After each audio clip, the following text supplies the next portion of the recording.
ಸಿರಿ ಒಂದೆರಡು ನಿಮಿಷ ಮೇಲ್ ಮಾಡಿಬಿಟ್ಟು ಆಮೇಲೆ ಕಾಪಿ ಮಾಡ್ತೀನಿ.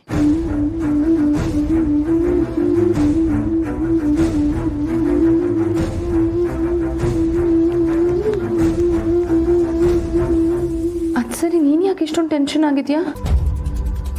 ಟೆನ್ಷನಾ? ಇಲ್ವಲ್ಲ, ನನಗೇನು ಟೆನ್ಷನ್ ಸಿರಿ, ನಾನು ಆರಾಮಾಗೇ ಇದ್ದೀನಿ.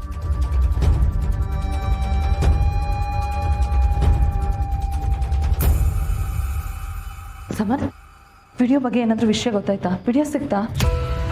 ಇರಿ, ಅದು ಆ ವಿಡಿಯೋ ಅದೆಲ್ಲ ಬಿಡು. ನಿಗೊಂದು ಮುಖ್ಯವಾದ ವಿಷಯ ಹೇಳಬೇಕು. ಏನು ಸಮರ್? ಸ್ಟೇಷನಿಂದ ತಪ್ಪಿಸ್ಕೊಂಡಿದ್ದ ರೋಡಿ ಅವನು ಸಿಕ್ಕಾಕೊಂಡಿದ್ದಾನೆ.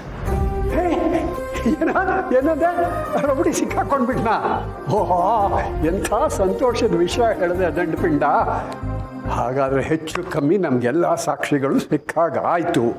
ಇನ್ನು ಆ ಶಾರ್ವರಿಗೆ ಮುಹೂರ್ತ ಇಡೋದೊಂದೇ ಬಾಕಿ.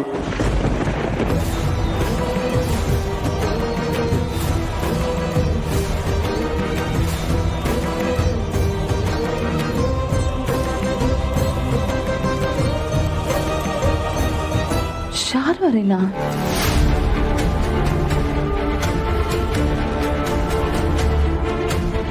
ಏನು ಹೇಳ್ತಾ ಇದ್ದೀರಾ ತಾತ ನೀವು?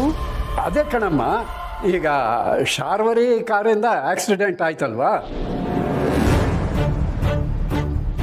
ಆಕ್ಸಿಡೆಂಟ್ ಮಾಡೋರು ಯಾರು ಅಂತಂದರೆ ಅವರಿಗೆ ಶಿಕ್ಷೆ ಕೊಡ್ಬೋದು ಅಂತ. ಶಾರ್ವರಿ ಕಾರು ಕದ್ದವ್ರು ಯಾರು, ಆಕ್ಸಿಡೆಂಟ್ ಮಾಡಿದವ್ರು ಯಾರು, ಇದೆಲ್ಲ ಗೊತ್ತಾಗುತ್ತೆ ಅಂತ ಹೇಳ್ತಿದ್ದೆ ಅಷ್ಟೇ. ಹಾಗ ಏನೋ ತಾತ, ಆ ರೌಡಿ ನಿಜವಾಗ್ಲೂ ಸಾಕ್ಷಿ ಹೇಳ್ತಾನೆ ಅಂತ ಏನು ಗ್ಯಾರಂಟಿ? ಕೋರ್ಟ್ ಕೊಟ್ಟಿರೋದ್ರಲ್ಲಿ ನಮಗಿನ್ನು 2 ದಿನ ಉಳಿದಿರೋದು. ಈ 2 ದಿನದಲ್ಲಿ ಏನು ಅಂತ ಮಾಡೋಕ್ಕಾಗತ್ತೆ? ಎಷ್ಟು ಸಾಕ್ಷಿ ಅಂತ ಕೊಡೋದಕ್ಕಾಗತ್ತೆ? ನನಗಂತೂ ತುಂಬ ಭಯ ಆಗ್ತಿದೆ ತಾತ.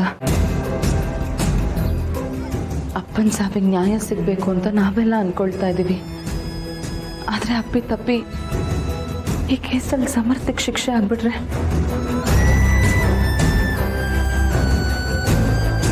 ಅದನ್ನೆಲ್ಲ ನೆನೆಸ್ಕೊಳ್ತಾ ಇದ್ರೆ ತುಂಬಾನೇ ಆತಂಕ ಆಗುತ್ತೆ ತಾತ.